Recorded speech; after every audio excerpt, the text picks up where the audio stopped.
Let's talk about the burning question on everyone's mind as we enter this year. Where are mortgage rates headed in 2024? I mean, after spiking last year, I'm hearing predictions this year anywhere from the high 4s all the way back up to the 7% range. So in today's video, I'm going to give you my predictions for 2024 mortgage interest rates. Now, I know you might be thinking, how would I know? Well, as a lender of 20 plus years and a die-hard economic geek, I'm basing my predictions off of what I'm seeing and tracking in the economy right now, what it's indicating for the future, and also basing it on some really smart people and what they're saying and predicting as well.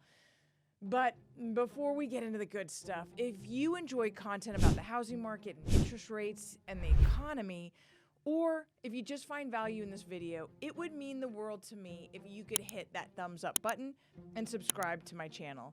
It really does help us connect with and educate more consumers just like you. So what impacts mortgage rates? I mean, we saw some crazy volatility to the lowest historical rates, jumping up all the way to 8%.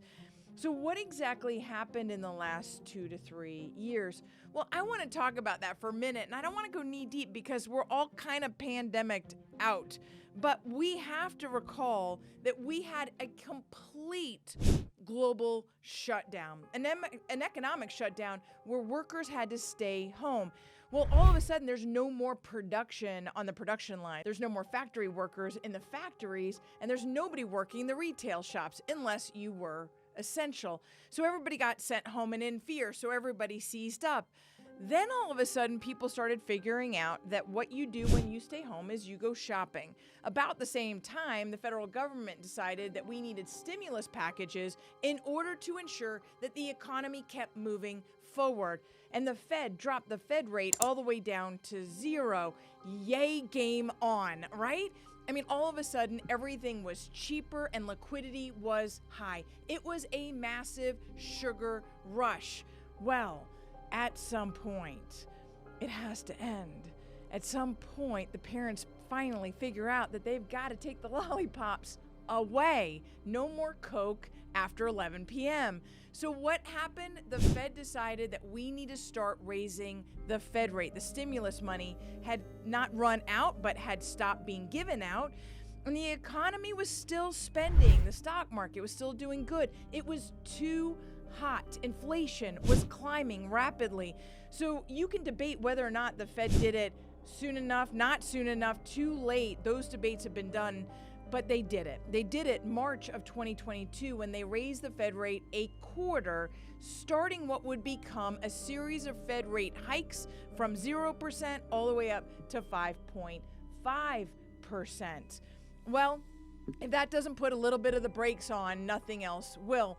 We also saw inflation hit a really strong 9.1%, which is multiples over the 2% target that the Fed has for inflation.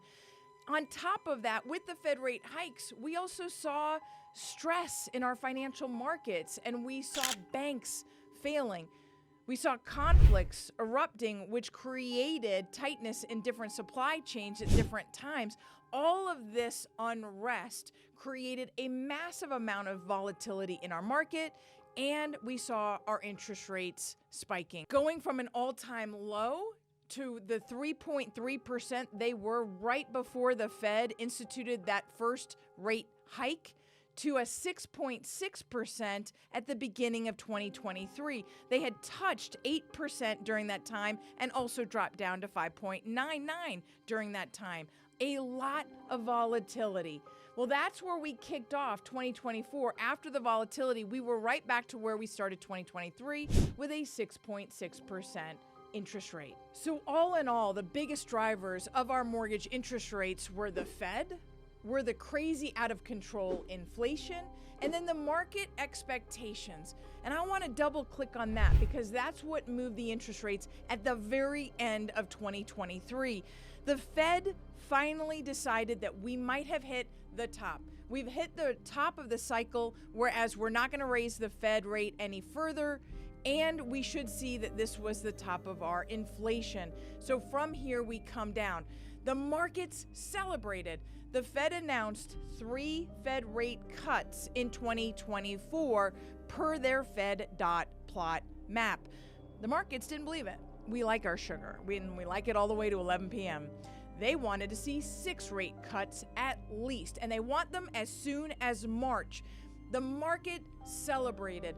That kind of market exuberance also impacts our interest rates because sometimes they get way ahead of where we're actually seeing the data project, and then they have to pull back. So we might see a massive drop in interest rates, and then we might see it reverse course and go back up again, creating, again, more volatility. So 2024 is going to be marked by less volatility than 2023, but a path towards normalization, which we'll likely see in 2025. So 2024 is going to be marked by the volatility of this back and forth tug of war between the Fed and the market, between who is right. Well, ultimately, the Fed is going to determine what the data says, but the market is going to do its best and create expectation. So that tug of war is going to create instability and volatility in our interest rates. We also have this Fed rate movement. When is it actually going to happen? Is it going to be 3 times like they said, or will they start to drop it 6 times like the market wants? And how soon will they do it? If you listen to the Fed, it's not going to be until the summer, like June. But if you listen to the market, it's going to be as soon as March. Well, if they don't do it in March, we might see our interest rates pop up again because, again, the market didn't get the lollipop, and they don't like that. So they're going to divert where they're going to invest their money between the bonds and the stock market. The other thing that's going to impact our interest rates going into 2024 is inflation. We had new conflicts started. We had old conflicts continue into 2023 and new conflicts start in 2023, and those will all continue into 2024. Some of them could impact supply chains, continuing to impact the price of raw goods and all materials as they're sent to the United States. We also have probably the most tumultuous political environment we've ever seen. Now, typically, I would tell you that the political environment doesn't necessarily dictate interest rates, nor does it really even dictate home prices. But this one could create fear and pause in the American consumer. And if that happens, they might also vote with their dollars. And as they pull money out of the bond market or choose to put it back in again due to a flight to safety kind of movement, whether it's in the stocks or the bonds, that movement could impact our interest rates. So all of this volatility that I'm projecting that will continue at a much more muted level than we saw in 2023 as we head towards normalization, we do see some people projecting interest rates as low as the high 4s. And again, remember, some in the 7s. So where do I think they're going to land? I do believe that we're going to see inflation slowly retreat. We're going to see that, but will it happen as fast as we all want or hope? We are going to see the Fed drop the Fed rate. Again, will it be March or will it be summer? But it will happen. And as we get past the election as well, we will see interest rates drop. It could be a bumpy road between here and there, but personally, I don't see high 4s. I see us landing somewhere around 6.1% average interest rate at the end of 2024. And honestly, I like it. I like the low 6s. I like it because it's going to allow more buyers to get into the market with more stabilization and normalization of the interest rate. It's going to allow that slower volatility and more stability that allows people to budget. I mean, how do you budget to purchase a home when interest rates are dropping from 6.6 down to 5.9 and all the way back up to 8%? It's quite erratic. So if we have consistency through the 6s and land in the lowest 6s by the end of the year, we have the ability to take control of our finances and our budgeting as we're looking towards buying a home. So with all of that being said, remember, this and others are just predictions. Granted, I've done my research. but I could be wrong. So as always, the moral of the story is if now is the right time for you to buy, then do it. And if it's not, then plan to be able to do it when you're ready. Interest rates are ever evolving, and as I've explained in this video, very dependent on the economy. But right now, with rates in the high to mid sixes, affordability has gone up for millions of buyers, and there could be opportunity out there for you as well.